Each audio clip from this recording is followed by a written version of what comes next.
Pour terminer cette émission, nous continuons notre route dans les Alpes-Maritimes et nous sommes maintenant à Nice pour rencontrer Thomas Lemaire, photographe.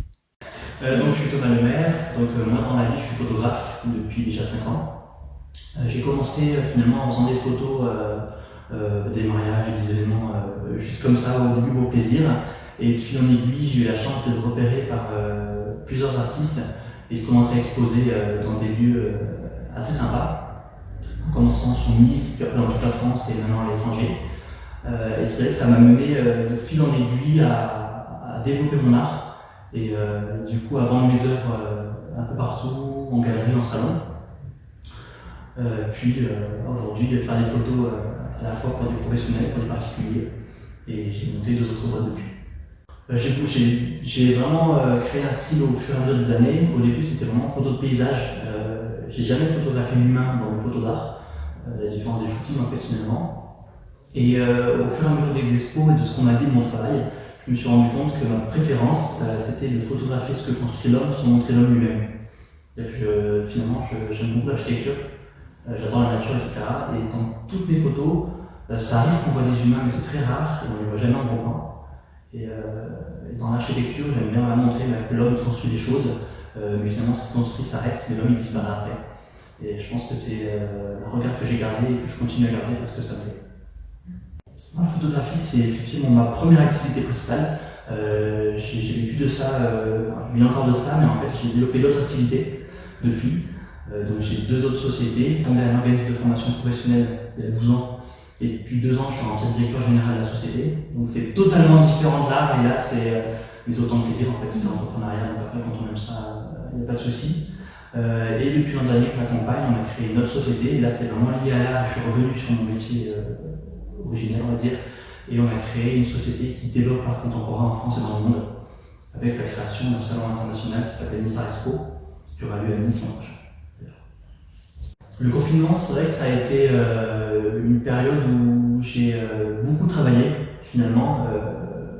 Après ça dépend des gens, il y a des gens qui ont été immobilisés chez eux un petit peu, et nous on a travaillé en télétravail aussi, mais quand on cherche sa boîte, on ne peut pas s'arrêter comme ça, donc en fait ça a été beaucoup de boulot à la maison. Donc niveau artistique, j'ai travaillé sur un projet qui va être exposé l'an prochain à New York. En fait, l'expo devait être pendant le confinement, en avril 2020. Et comme ça a été reporté, j'ai voulu changer ce que j'allais exposer là-bas. Ça m'a donné de nouvelles idées et j'ai travaillé sur un nouveau projet.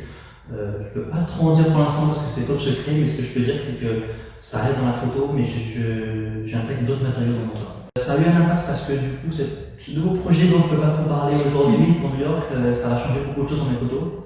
Je vais effectivement garder la ligne actuelle parce que ça plaît beaucoup, c'est ce que je vends aussi, donc je ne peux pas non plus abandonner ça, mais j'aime ça.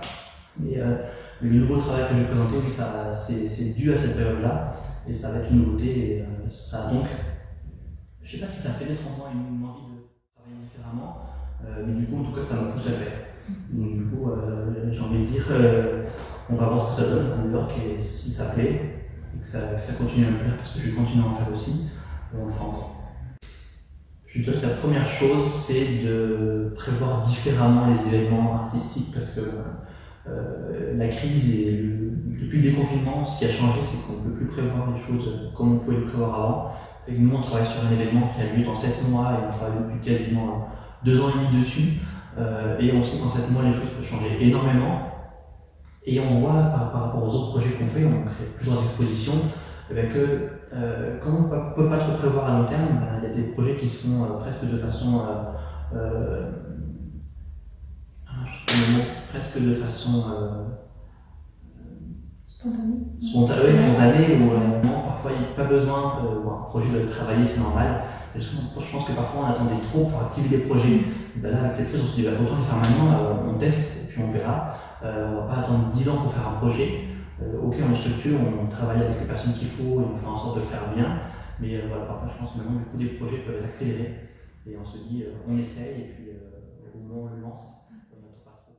C'était très différent, ça a changé radicalement parce que moi, je vends principalement pendant mes expositions et pendant les salons et foires auxquels je participe. Donc là, il y en a eu 0.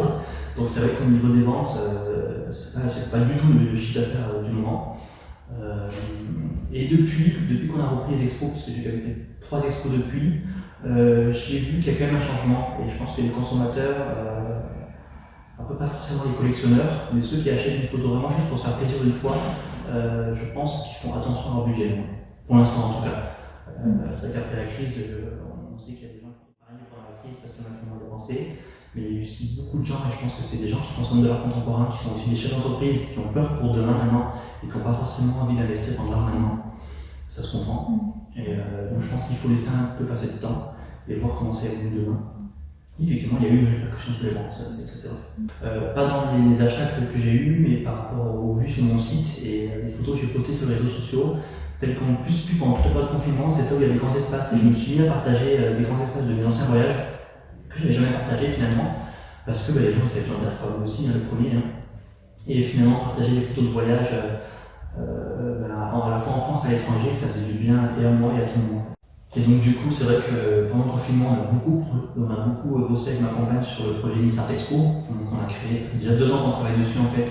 Et on a lancé la société en janvier, donc juste avant le confinement. C'est un peu compliqué niveau logistique, c'est vrai. Mais donc on a développé, on a continué à recevoir des candidatures d'artistes, parce que nous on va accueillir 150 artistes professionnels et galeries internationales, on reçoit des gens des 5 continents du monde. Et le but, c'est de les exposer sur 4000 m² au sein du Palais des Expos à Nice. Et ça sera en avril 2021. Donc là, c'est un gros travail de préparation. Et c'est ça qu'on a préparé depuis le confinement, il y a encore un an, et jusqu'en 2021 finalement. Ouais, j'ai beaucoup utilisé les réseaux sociaux pendant la crise, mais bon, je les ai toujours utilisés avant, parce que en même temps, j'ai un métier qui parle de l'image, donc on communique par l'image, par les réseaux beaucoup. Et finalement, pendant le confinement, ce que je me suis rendu compte, c'est que les gens s'évadaient que par les réseaux, en fait, presque.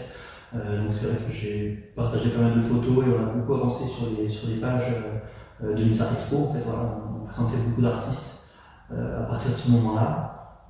Et j'ai aussi vu que les réseaux, depuis le déconfinement, par contre, c'est aussi un endroit où les gens ils règlent un peu leur compte. Et je pense que j'essaye de ne pas parler du tout de ça sur les réseaux.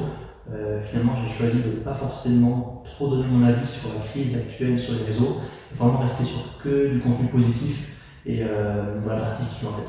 Je me dis que les gens ont assez vu de choses sur les infos, sur l'actualité et sur les réseaux, et qu'on peut leur apporter un autre contenu, qui est peut-être, je vais pas dire plus qualitatif, mais vraiment différent en tout cas.